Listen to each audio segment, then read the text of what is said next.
Nous sommes sur la Nationale 106, une route très importante pour les Alésiens s'ils veulent se rendre à Nîmes. Une route qui depuis 3 semaines est bloquée par les barrages et il faut prendre son mal en patience pour rejoindre Alès ou descendre à Nîmes. Au barrage de Dions, on est accueilli par un immense portrait de gilet jaune avant d'effectuer un gymkhana entre les bottes de paille.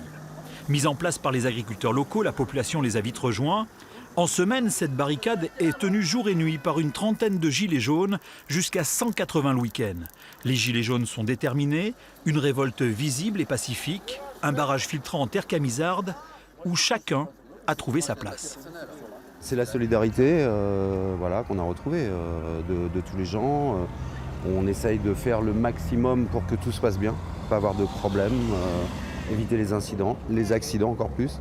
Alors, aussi bien ici sur place, c'est très structuré, c'est très organisé. Structuré, c'est un grand mot.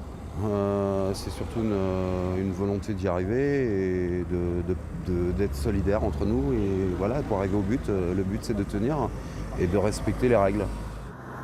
L'agglomération alésienne et ses 130 000 habitants s'accommodent plus ou moins bien de ces barrages filtrants qui empêchent les camions de passer. Depuis le début du mouvement, les entreprises ont dû mettre plus de 1000 salariés au chômage partiel. L'économie locale tourne au ralenti. Ce commerçant, au risque d'être pénalisé, a décidé de ne pas payer sa TVA au mois de novembre, préférant verser des salaires. Le 17 novembre dernier, il n'a réalisé que 400 € de chiffre d'affaires au lieu des 7000 habituellement. Bien entendu que le mouvement on le comprend, puisque on comprend qu'ils sont victimes de cette explosion des taxes. Bien entendu, mais ces taxes, nous les payons, nous, au même titre qu'eux. Donc les PME ne sont pas exemptées de taxes, loin s'en faut. On le sait qu'elles sont matraquées, voire plus que les particuliers. Donc ce que je trouve un petit peu dommageable dans cette histoire, c'est qu'ils s'en prennent finalement à d'autres victimes. Et ça, je trouve que c'est un peu dommage. Toutes les entreprises, quelle que soit leur taille, sont touchées. Mais les plus petites, celles qui constituent l'essentiel du tissu économique cévenol, sont les plus fragiles. Ce coiffeur a perdu 40% de son chiffre d'affaires. Il envisage lui aussi d'avoir recours à du chômage partiel. Son voisin, Nathanaël Issart, est inquiet.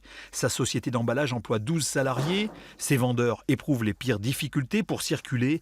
À 20 jours des fêtes de fin d'année, il est dans l'expectative. Écoutez, l'expert comptable, il vient juste de sortir. Il va m'appeler demain, je vous dirai. Mais oui, on l'a fait venir, on a besoin de savoir un peu où on va. Oui, c'est parce que c'est fragile, le petit commerce indépendant pour nous, en tout cas, il est fragile, donc ça pourrait vite aller. Bon, tout le monde a du travail pour l'instant, mais non, c'est compliqué. Alès fut en son temps un grand bassin industriel.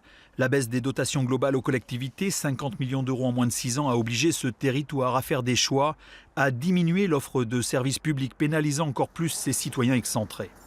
Pour ce restaurateur passionné d'automobile, ça ne s'invente pas, la situation n'est plus tenable. En un mois, il a perdu 8 000 € de chiffre d'affaires et se retrouve avec les huissiers à la porte. Il arrive un moment où on ne peut plus payer. Au jour d'aujourd'hui, je ne peux plus payer. Je le dis franchement. Je suis toujours, ça va comme encore les banques me suivent et tout, mais le jour que les banques me lâcheront, ça sera terminé. Puis bon, moi, avec mes gros problèmes de santé que j'ai eus, je ne vais pas continuer à me travailler le cerveau pour des trucs comme ça. Je préfère carrément arrêter que de me refaire mal au cœur avec un infarctus que j'ai fait il y a 1 an. Moi, je me suis toujours battu dans mon travail, mais là, je baisse les bras. Voilà. Petit à petit, je baisse les bras parce que je vois que j'y arrive pas. Depuis Louis XIV, les Cévennes ont toujours fait entendre une voix dissidente.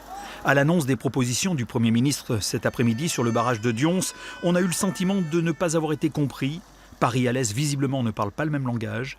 Il y a comme un bégaiement de l'histoire.